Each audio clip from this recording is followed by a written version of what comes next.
जय मसीह की 25 जुलाई को दो नन जो है अरेस्ट हुई थी छत्तीसगढ़ में, जो केरला से थी। वो कुछ वर्कर्स को ले जा रही थी केरला। तो चार्ज लगता है ह्यूमन ट्रैफिकिंग और कन्वर्जन का। वहाँ के जो बजरंग दल के जो कार्यकर्ता और ये सारे जो है कंप्लेन करते हैं कि ऐसा कुछ हुआ। तो उस न्यूज़ को मैं फॉलो कर रहा था पहले दिन से ही, जब से ये न्यूज़ में आया। मैं यूट्यूब पे देख रहा था कल परसों से। तो अभी एक न्यूज़ मैंने देखा है जो मुझे लगता है कि आपको भी देखनी चाहिए। कि कोई तो बोल रहा है, चाहे वो अपोजिशन से हो, कहीं से भी हो, कोई तो है जो पॉलिटिकल फिगर्स जो है इस प्रकार से बोलली मीडिया के आगे बोल रहा है। और एटलीस्ट मेन स्ट्रीम मीडिया में ये सब आपको देखने नहीं मिलने से भी यूट्यूब पे हमें देखने को मिल रहा है। सो मुझे लगता है कि ये न्यूज़ का यदि आप देखेंगे तो बहुत कुछ आपको देश में जो चल रहा है पिछले कई सालों से उसके बारे में आपको एक अंदाजा होगा। तो आइए हम न्यूज़ को देखते हैं। थोड़ा सा आपको कॉन्टेक्स्ट दे दूं। ये CPIM delegation led by madam Brinda Karat, I hope उन मैडम जी का नाम मैं सही से उच्चारण कर रहा हूँ, नन से मिलने गई और उसके बाद में वो प्रेस ब्रीफिंग देते हैं। और आपको एक बता दूं कि पिछले मतलब 25 तारीख से वो दो नन्स जो है जेल में है। और आज शाम तक का खबर जो है कि वो उनका जो बेल का पिटीशन था वो कोर्ट द्वारा रिजेक्ट कर दिया गया। ये कह कि जो जुरिडिक्शन है ह्यूमन ट्रैफिकिंग का उन पर नहीं, उनके अंदर नहीं आता, ये कह के बेल का पिटीशन को रिजेक्ट कर दिया। यानी कि वो दो नन्स अभी तक जेल में ही हैं। तो ये है अभी तक का। तो ये मैडम मिली और क्या अपडेट देती हैं, आइए हम सुनते हैं।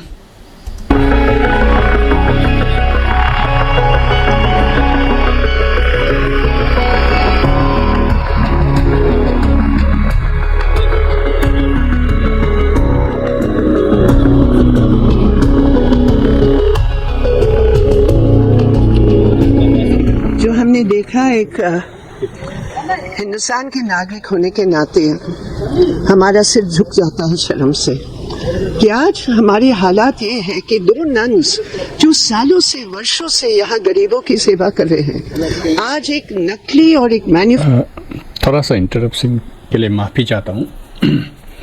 ये बात तो आप इनकार नहीं कर सकते। जो एजुकेशन स्पेशली खास तौर पे जब हम मॉडर्न एजुकेशन की बात करते हैं, वो चर्च द्वारा शुरू किया गया। अगर आप हिस्ट्री भी पढ़े, चाहे स्कूल्स बोले, यूनिवर्सिटी बोलिए, कॉलेजेस बोलिए, वो चर्चों द्वारा ही शुरू किया गया है। As a matter of fact western civilization, all this new science and technology, medical, हर एक क्षेत्र में अगर हम बात करें तो मसीहत की देन है। स्पेसिफिकली भारत की भी जब हम बात करते हैं, पहले स्कूल से लेकर अभी तक जितना भी एजुकेशन सिस्टम को अगर संभाला है तो वो है कैथोलिक मिशन द्वारा। और कहीं भी दूर दराज इलाके में चले जाइए, सरकारी स्कूल हो या ना हो, चल रहा हो नहीं चल रहा हो, लेकिन कैथोलिक मिशन के स्कूल चल रहे होते हैं। मैं जहाँ पर रहता हूँ ये भी बहुत ही मेनलैंड इंडिया से तो बहुत ही दूर आप कह सकते हो, जहाँ पर मेरे बच्चे स्कूल जाते हैं वो भी ठीक ठाक, मतलब इतना सुविधा नहीं है, लेकिन वहाँ पर भी कैथोलिक मिशन स्कूल्स ढेरों हैं। जो रिप्यूटेड स्कूल है वो कैथोलिक मिशन के स्कूल ही है। और जहाँ पर मैंने अपने छोटे बेटे को स्कूल दिया वो भी एक कैथोलिक मिशन का ही है, जो जहाँ पर सरकारी स्कूल तो बंद पड़ा हुआ है ऑलमोस्ट लाइक। और मेरे बड़े बेटे और जो मेरा तीसरा बेटा है, तीनों को मतलब कैथोलिक मिशन स्कूल में दिया हुआ है। तो ये मैडम भी वही बता रही कि ये जो दो नन्स थे ट्राइबल आदिवासी लोगों के बीच में वो सालों से सेवा कर रही थी, यानी कि जहाँ में वो रहती थी मतलब कि जहाँ से लोगों को ले जा रहे थे केरला, तो वहाँ की सेवा करने वाली थी। तो देखिए कितना सीरियस एलिगेशन लगाया गया ह्यूमन ट्रैफिकिंग और कन्वर्जन का। फैक्चर और झूठ के आधार पर आज उनको जेल में बंद किया गया। एक आदिवासी लड़का जिसका कोई कसूर नहीं है, उसको भी आज पीट पीट कर बंद किया गया। किससे पीटा? ये कौन सा कानून है कि बजरंग दल के लोग या जितने भी ये आरएसएस के आउटफिट्स हैं, इन्होंने पुलिस के सामने लॉ एनफोर्समेंट एजेंसी के सामने उन लड़कियों को ऐसे पीटा, इस लड़का को ऐसे पीटा।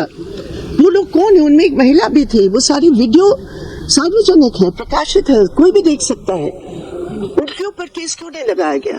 क्योंकि ये सरकार के संरक्षण में ये सब कर रहे हैं, ये सरकार की मदद से ये सब कर रहे हैं, और ये टारगेटेड अटैक है ईसाई कम्युनिटी के ऊपर।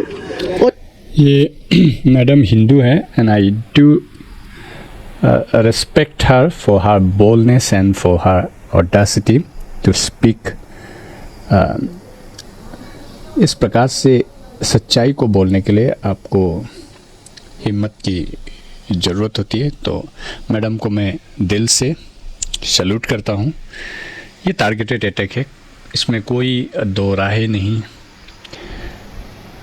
हम मसीही लोग शांति प्रिय होते हैं क्योंकि हमें शांति का ही हमें परमेश्वर ने पीस मेकिंग का हमें मैसेज दिया गया, सेवा का हमें मैसेज दिया गया है, प्रेम का हमें मैसेज दिया गया है। इवन जो हमें सताते हैं उनके लिए हमें प्रार्थना करने के लिए, शत्रु को प्रेम करने का परमेश्वर ने हमें आज्ञा दिया यीशु मसीह ने।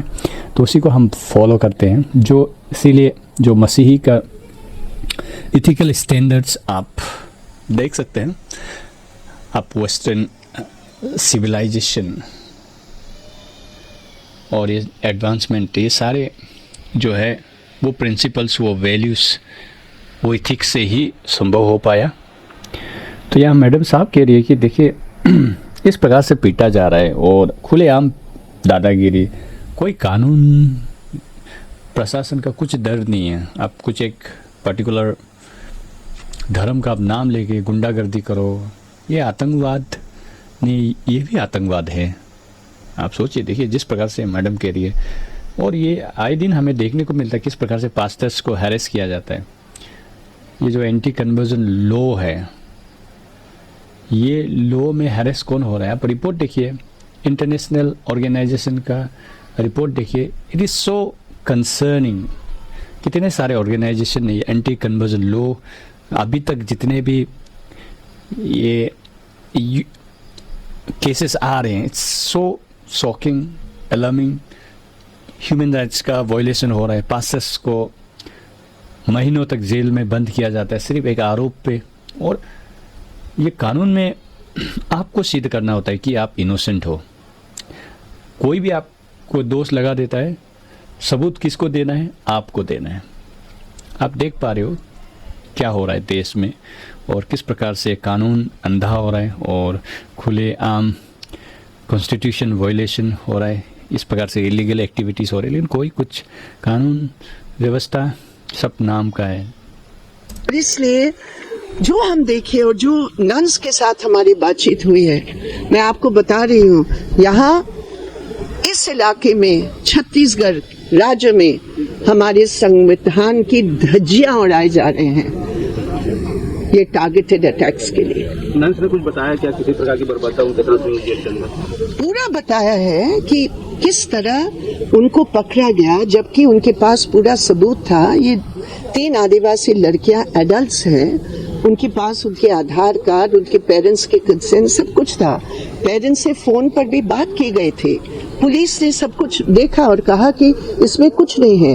लेकिन जब ये एंटी सोशल एलिमेंट्स जो किसी संगठन के नाम लेकर वहां कार्यरत हैं, उनके हस्तक्षेप हुआ, वो आके इनको पीटा।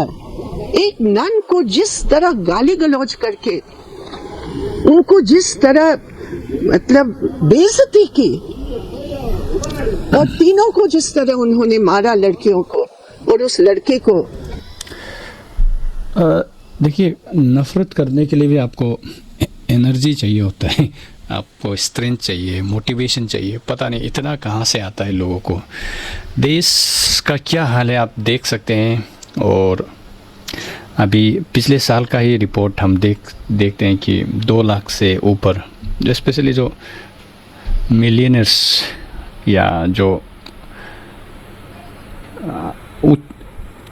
अपर जो क्लास के जो लोग हैं वो सिटीजनशिप को छोड़ के गए। इस प्रकार का देश में जो माहौल है, आज दुनिया कहाँ से कहाँ जा रहा है, चाइना कहाँ पहुँच गया, कितना आगे बढ़ गया, और देश का ये हाल हो रहा है। आप देखिए क्या हाल हो रहा है, आप भारत में क्या चल रहा है। सिविक सेंस के नाम पे लोगों का क्या हाल है, गरीबी कितनी है, भुखमरी कितनी है। और ये धर्म के नाम पे इस प्रकार के लोगों को धर्म के रक्षा करने के नाम पे क्या कर रही है, किस प्रकार से जुल्म ढा रहे हैं। वो वीडियो एविडेंस है, लेकिन उनके खिलाफ कोई केस दर्ज नहीं होगा। क्यों नहीं दर्ज होगा? ये देश का कानून क्या है? कोई भी अपने हाथ में कानून लेकर ये सब कर सकते हैं। मैडम, सरकार हमसे कानून लाने जा रही है, किस पर देखो जी, सरकार धर्मांतरण के कानून लाने जा रही है, छत्तीसगढ़ में कानून लाने जा रही है। ये तो छत्तीसगढ़ में एक बहुत मतलब कानून तो ऑलरेडी है, और ये कानून के आधार पर ये कोई भी निर्दोष लोगों को गिरफ्तार कर रहे हैं। कोई भी हो, निर्दोष लोगों को गिरफ्तार कर रहे हैं। ये बात 100% सत्य है। एंटी कन्वर्जन लॉ को एक हथियार के रूप में इस्तेमाल करके इनोसेंस पास्टर्स लोगों पर अत्याचार हो रहा है। रिपोर्ट्स के ऊपर में रिपोर्ट्स, ये कोई इंडिया की हम बात नहीं करें, इंटरनेशनल ऑर्गेनाइजेशन का ऐसे ढेरों आप रिसर्च कर लीजिए, देखिए ढेरों। और as a matter of fact मेरे पास में किताब भी है जो